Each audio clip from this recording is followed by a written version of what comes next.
So we're going to go ahead and get started.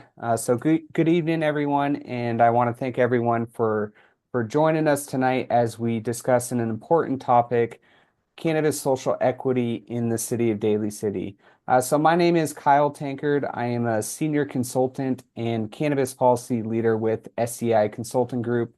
And joining me here tonight is Dr. Ayoka Nurse with Global Reach Strategies.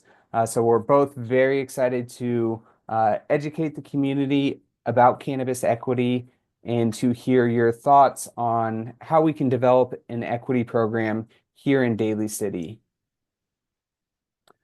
Quick word about who we are. SCI Consulting Group is a consultant firm based out of Fairfield, California, that has been helping cities, counties, and public agencies across California with their policy and funding needs for nearly 4 decades. The city brought us on board to help develop what we call a cannabis equity assessment.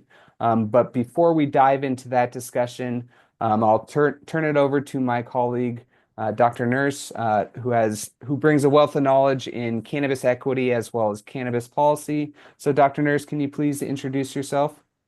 Sure. Good evening, everyone. My name is Dr. Ayoka Nurse. I am a cannabis social policy.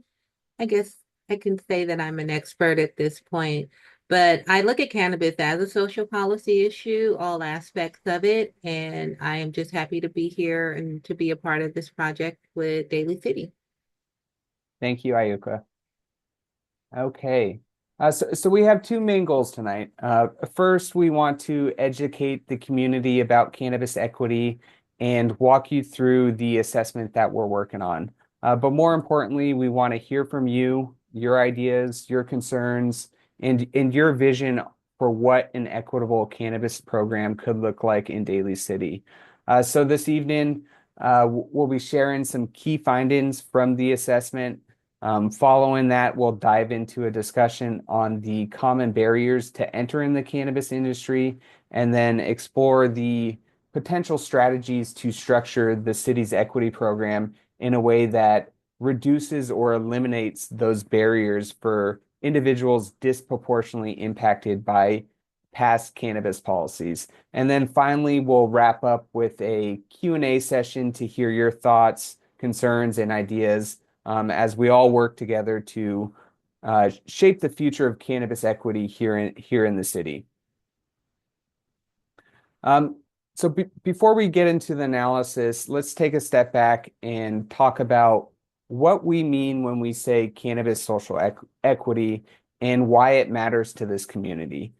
The history of cannabis prohibition in California and across the country isn't just about the past, it's about understanding how yesterday's policies continue to impact people's lives today. For decades, communities of color have shouldered the heaviest burden of cannabis enforcement. We're talking about individuals, families, and communities who face not just legal consequences, but ripple effects that touch everything from job opportunities to education to economic stability. These aren't just statistics, these are real people in this community whose lives have been fundamentally altered. When California legalized adult use cannabis back in 2016, it created an opportunity to correct and right some of these historical wrongs. But over the last 8 years, what we've learned is that simply making cannabis legal isn't enough. Many of the same community members who are most harmed by prohibition are now finding themselves locked out of the legal industry due to lack of resources, technical knowledge, or the lingering effects of past cannabis convictions. What are we trying to achieve with cannabis equity programs? Really, there are three main goals here. First, it's about economic justice. We want to provide real practical support to help people from these impacted communities not just enter the cannabis industry, but actually succeed in it. The second piece, we need to tackle the barriers head on, whether it's lack of access to capital, complex regulations, or social stigma These are all real obstacles that have kept many people out of the industry, and we really need to address them. And then finally, and this is a crucial aspect, we're talking about community reinvestment. It's about making sure that resources and opportunities flow back into the very communities that were most impacted by cannabis arrests and convictions over the years. So in 2018, the state of California passed the Cannabis Equity Act, which provides grant funding to help local jurisdictions create and implement equity programs. Earlier this year, Daly City was awarded a grant to conduct this cannabis equity assessment and to assist with the development of their local equity program. Through this study and the creation of the local equity program, Daly City hopes to position itself to receive additional state grant funding. These resources can provide future equity applicants with crucial access to capital, technical assistance, and regulatory compliance support, ensuring that they have the tools and resources needed to enter the regulated cannabis industry. So with that overview in mind, I'll pause and turn it over to Dr. Nurse. If you would like to add anything about the importance of cannabis equity and the work that we're doing here in Daly City. Just to sum it up, that fairness is very important, especially in this industry. It's very competitive, to say the least, and so to kind of make it fair, so we can see more people of color in positions of ownership and also in employment. Thank you, Ioka. Okay, so moving on. So I'll give you a quick overview of how cannabis businesses currently operate in Daly City before we dive into our equity assessment and our analysis. So the framework for the city's program was established in April of 2021 when the city passed two key ordinances.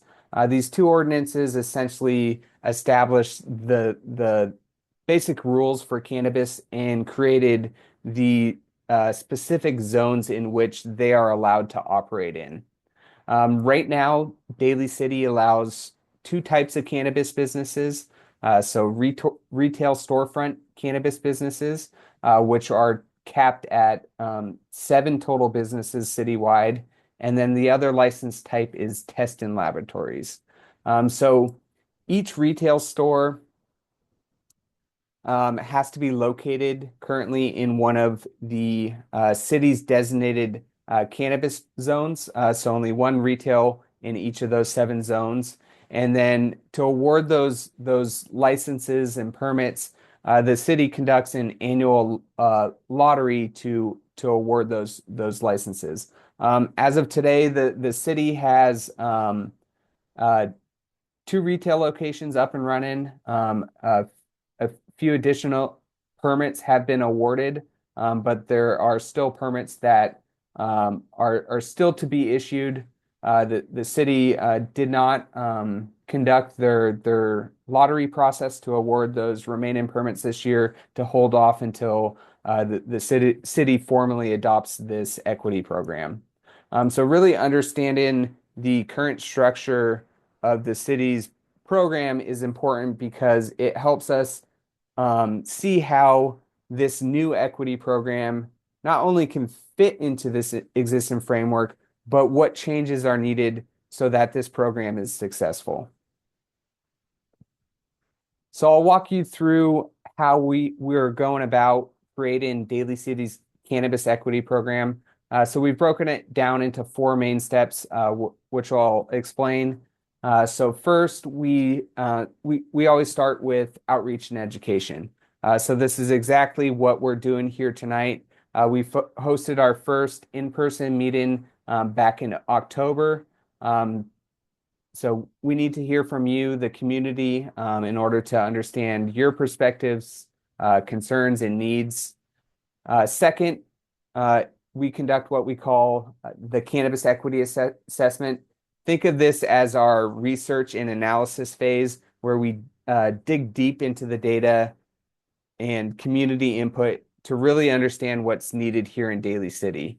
These first two steps go work hand in hand. Your input directly shapes our assessment, and the assessment findings help us shape the recommendations made to the city for the city's program. Then comes step three, program development. That's where we take everything we've learned and turn it into actual policy and program features. And then finally, step four is implementation, putting the program into action. So right now we're focused on the first two critical steps.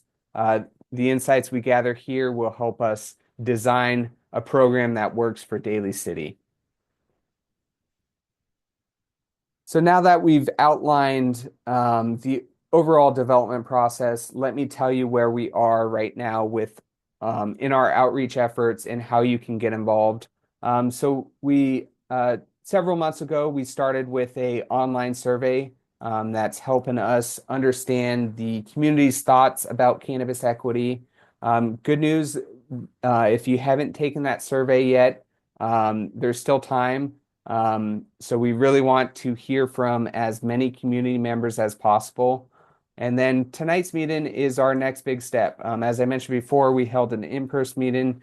So again, this is another opportunity to directly hear from the community on what equity could look like in Daly City. Additionally, we are currently in the process of conducting one-on-one interviews with key members and stakeholders from Daly City to dig even deeper. And then every bit of feedback that we get, whether it's through the survey, tonight's discussion, or our previous meetings, our stakeholder interviews, will all help shape our equity assessments and the recommendations that we make to the city. The city has also created a dedicated cannabis equity landing page on its website to keep the community well informed. This page includes important details about the ongoing equity assessment and provides links to access that survey I just mentioned. So if you haven't done so already, I strongly encourage everyone to visit the city's website. And Maybell, if you can put the link to the city's equity webpage into the chat, that would be greatly appreciated. And then throughout this process, the city will keep the public updated through the website, the city's newsletter, and email notifications. So in parallel with our outreach efforts, we're, as I mentioned previously, preparing a written cannabis equity assessment report.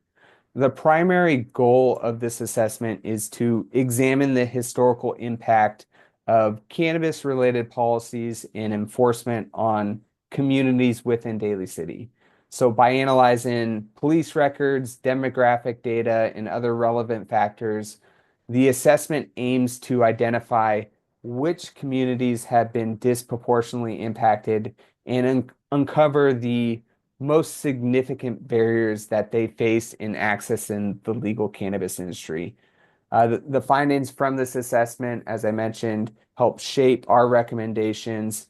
In addition to this, plus having this assessment completed, this also puts the city in a strong position to secure additional state funding from GOBIZ and the Department of Cannabis Control, which means more resources to support community members who want to enter the cannabis industry here in Daly City.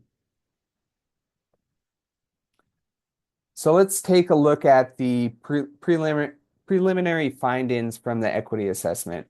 So the city's population tells an important story about the city. The largest ethnic group in the city is Asian, comprising of a substantial portion of the residents at 58.9%.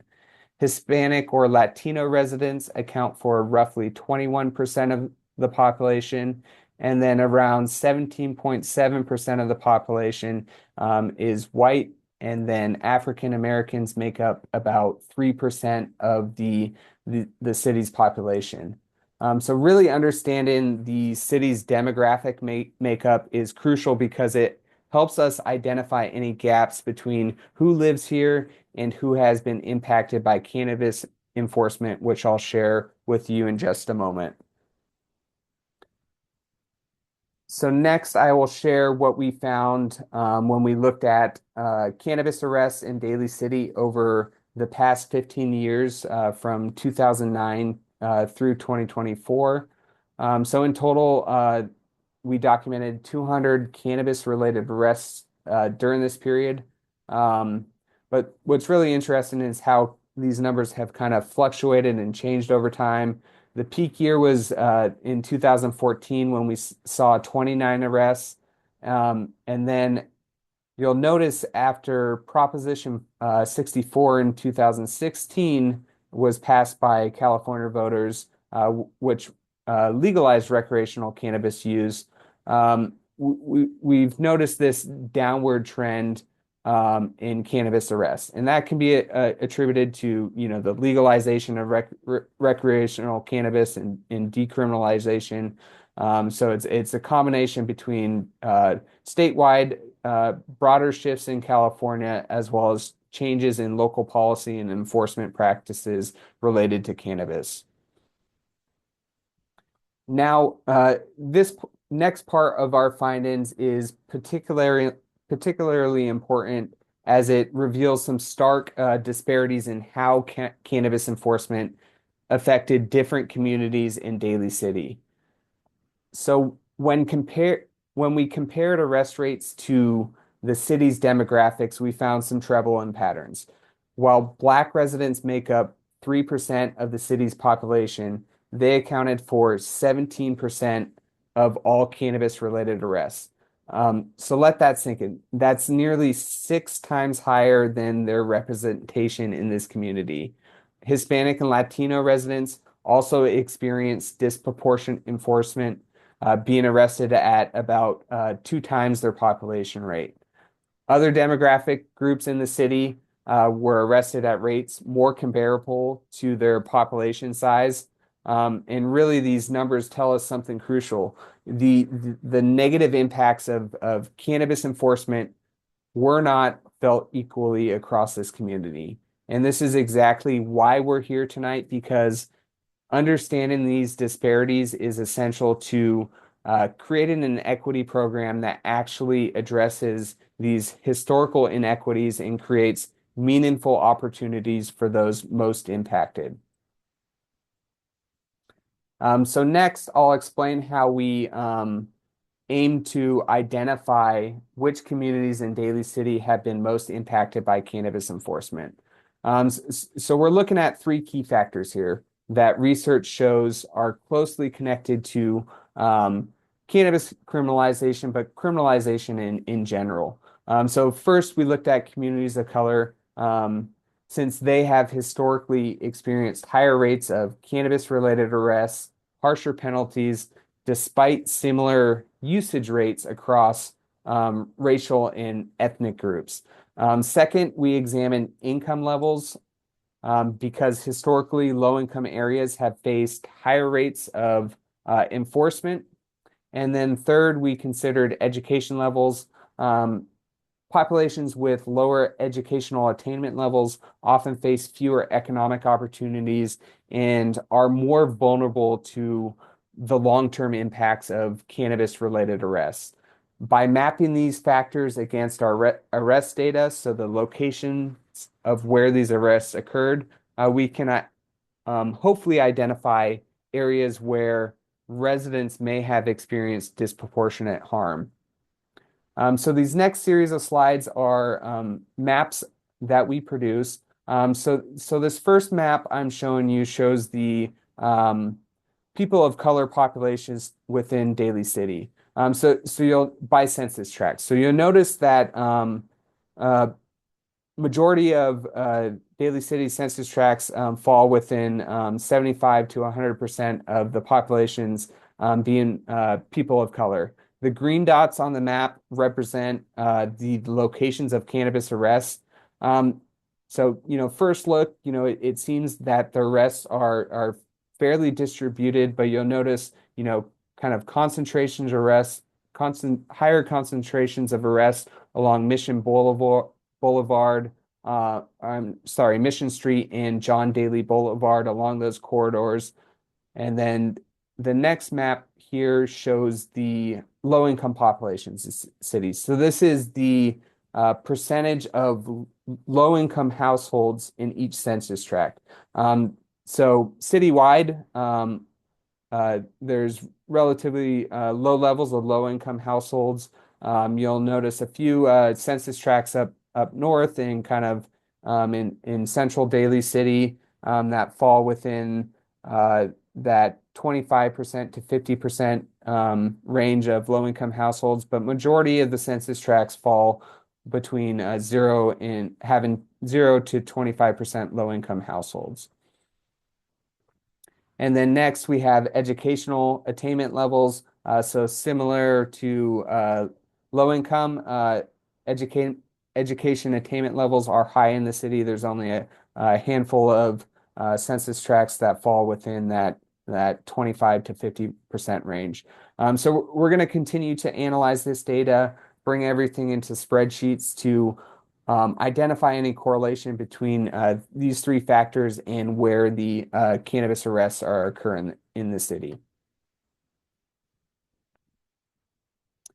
So now I'd like to highlight some of the major barriers that individuals face when trying to enter the regulated cannabis industry.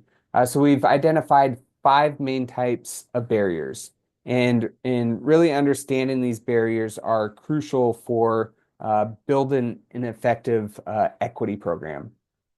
So first, let's talk money, right? Because this is often the biggest roadblock. Starting a cannabis business is not cheap. You need capital for real estate, licensing fees, taxes, and operations. And for many potential business owners, especially those with past convictions, just getting a business loan or signing a lease can be nearly impossible. Second are what we call technical barriers. Think about it. Running any business is challenging, but when businesses face extra layers of complex regulations at both state and local levels, it just exasperates this problem. So without business experience or industry knowledge, navigating these requirements can be challenging.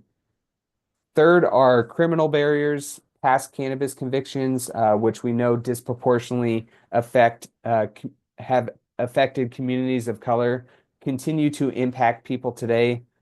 Even though cannabis is now legal, these past records can still close doors to opportunities into this industry. Fourth, we have regulatory barriers. So this can include restrictive laws, zoning regulations, and limitations on the number of permits available. In many areas, strict zoning laws make it difficult to find compliant locations for cannabis businesses, and the caps on the number of permits can also limit entry into the market. These regulations often favor well-resourced companies and can and do create significant hurdles for equity applicants trying to enter this industry.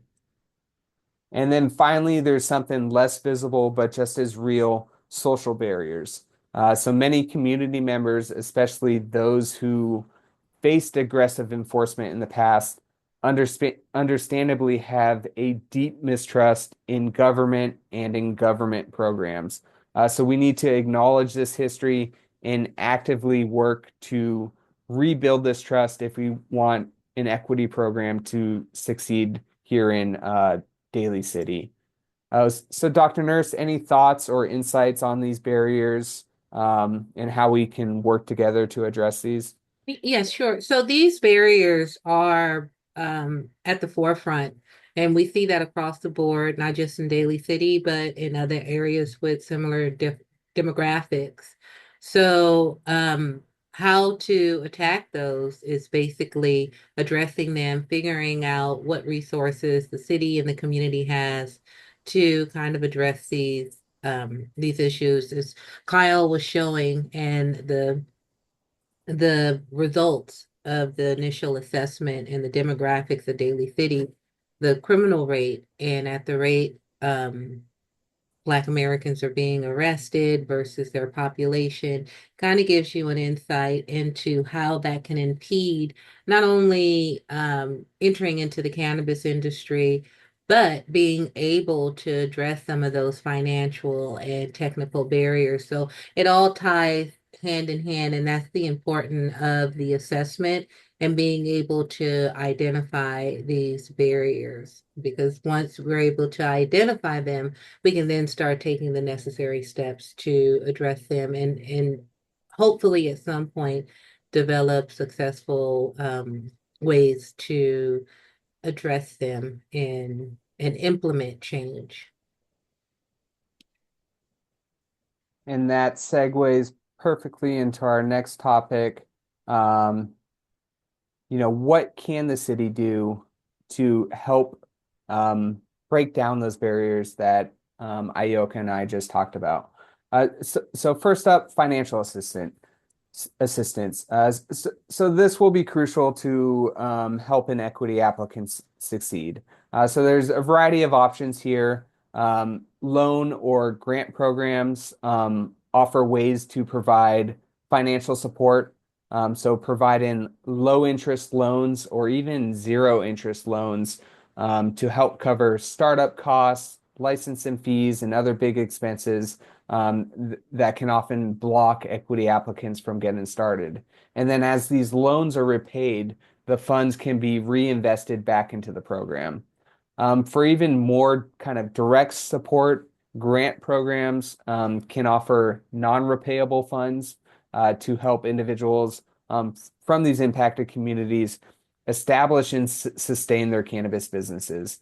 But as we know, financial support alone is not enough. Um, there's a need to address gaps in knowledge and experience. That's where a comprehensive technical assistance program comes in. So this program would offer business development services, specialized training, legal assistance tailored to equity applicants. Really, the idea here is to give them the skills and resources they need to launch and manage successful cannabis businesses. So these technical assistance programs, they can include a detailed curriculum covering everything from business planning and financial management to marketing, regulatory compliance, and operations. Plus, beyond that initial training, we suggest ongoing support like mentorship with experienced operators, access to industry experts, networking events, and legal guidance. It's all about helping equity applicants navigate the complexities of this industry and setting them up for long-term success. Now, we're while getting more people into business ownership is key, kind of a forgotten aspect of this is also workforce development. Not everyone is set up to be an entrepreneur, a business owner. So we want to make sure that the industry has skilled local employees and that people in this community have access to good, well-paying jobs. So a workforce training program could prepare individuals for various roles in the cannabis industry with job-specific training, professional development, and hands-on experience. So this would help economically disadvantaged residents have access to quality jobs and ensure that the city's cannabis industry is inclusive and sustainable. And then finally, we can't forget about those past cannabis convictions.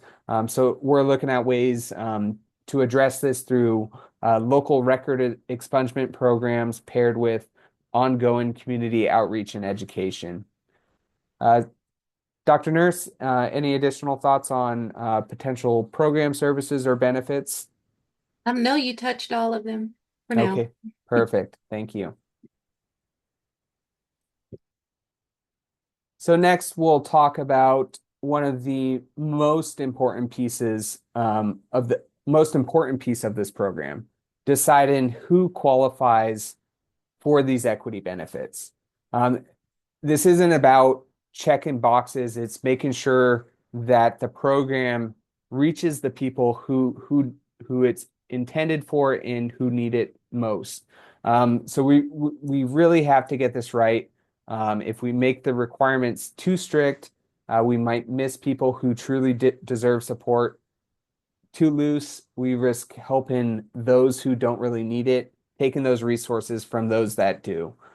So here are the main factors we're considering. First, cannabis conviction history. So not just the applicant who is applying uh, for the equity program, but included immediate family members too. We know these convictions have impacted entire families. It ripples through generations, not just individuals. Second is income level, because we want to help those facing real financial barriers to enter in the industry. And then third, which is a tricky one, is residency requirements. So really thinking about how to prioritize the local community members. Um, recent challenges on equity programs, especially when there's retail licenses on the line. There's real legal risks associated with residency requirements due to violation of the Interstate Commerce Clause. Different states have the courts in different states have ruled differently on this issue. But we need to be careful about how we incorporate residency requirements because ideally, the equity program is intended to help um, Daly City residents, and that's how we want this program to operate. And then fourth is ownership structure. So making sure equity applicants have real control and benefit from their business businesses. A lot of kind of the setbacks and missteps we saw in kind of the early adopters of equity programs was the predatory nature of investors or partners with equity applicants who essentially, use these equity applicants to leverage licenses, had them sign into unfavorable operating ownership and operating agreements, and essentially were able to write these equity applicants out of their business, or essentially making them, have no power within their business. So really, setting strong ownership structure requirements is essential. And then finally, we're looking at creating different tiers of eligibility, because we know everyone doesn't fit into a single category. So with the tiered criteria approach, you prioritize individuals with who have had greater impact from cannabis enforcement or the war on drugs.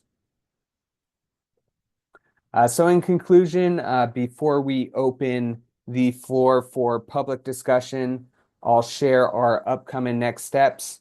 So currently we are in the process, as I mentioned, conducting those one-on-one stakeholder interviews to gather more in-depth insights. So if you're interested in participating, IOCA, I think we have a few slots still open. So please do not hesitate to reach out to myself, IOCA, or city staff, since we're still conducting those stakeholder interviews. And then our goal is to finalize the equity assessment report early next year. So this report will bring together all of our findings, recommendations, and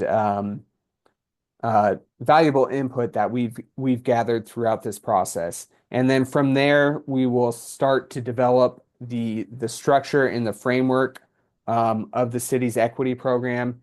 And then early next year, bring both the equity assessment as well as the equity ordinance, along with potential changes to the city's current cannabis ordinances to get this program adopted and implemented.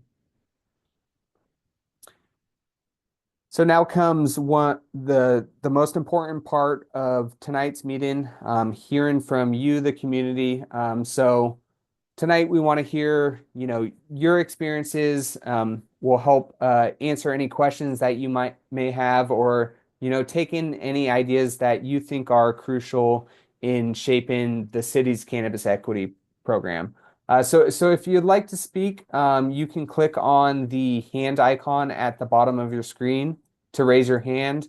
Um, I will unmute you so everyone can hear you, and then you can ask your question. If you're not comfortable speaking, no problem. You can type your question or comments in one of two ways. You can use the Q&A icon at the bottom of your screen, or you can drop your question into the chat. So to get our discussion started, I'd like to hear, your thoughts on a few key areas. How has cannabis enforcement impacted you, family members, um, or the community? What barriers have you seen when trying to enter the industry? What sort of services would you like the city to see the city provide with their equity program?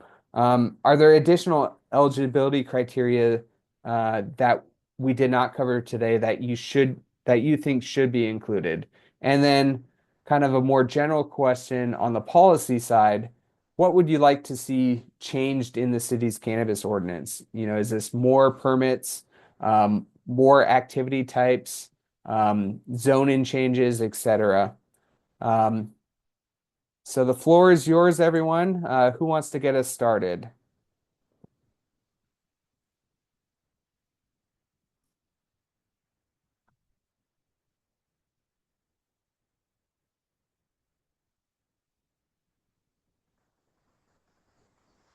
Okay, I'm not seeing any hands raised. Okay, here we go.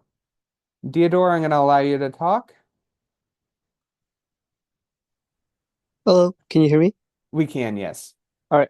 I guess like one of the things I would like to see is more permits. One, because I know originally it was set at 12, but then at a city hall meeting they brought it down to, was it like 6 or 7 from what I remember? And then maybe for the city to look in potentially like lounges, because I think San Francisco has a certain number of those existing, and then I think I saw something in the news where Sacramento was like looking into that too.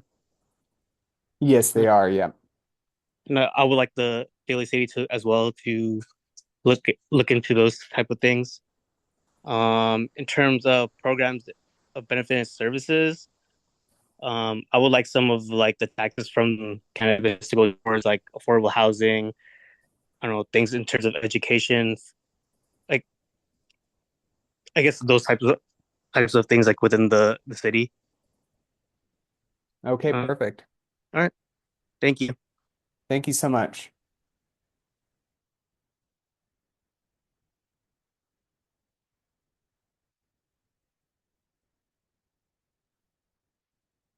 Okay, not seeing any other hands raised. Let me check the chat.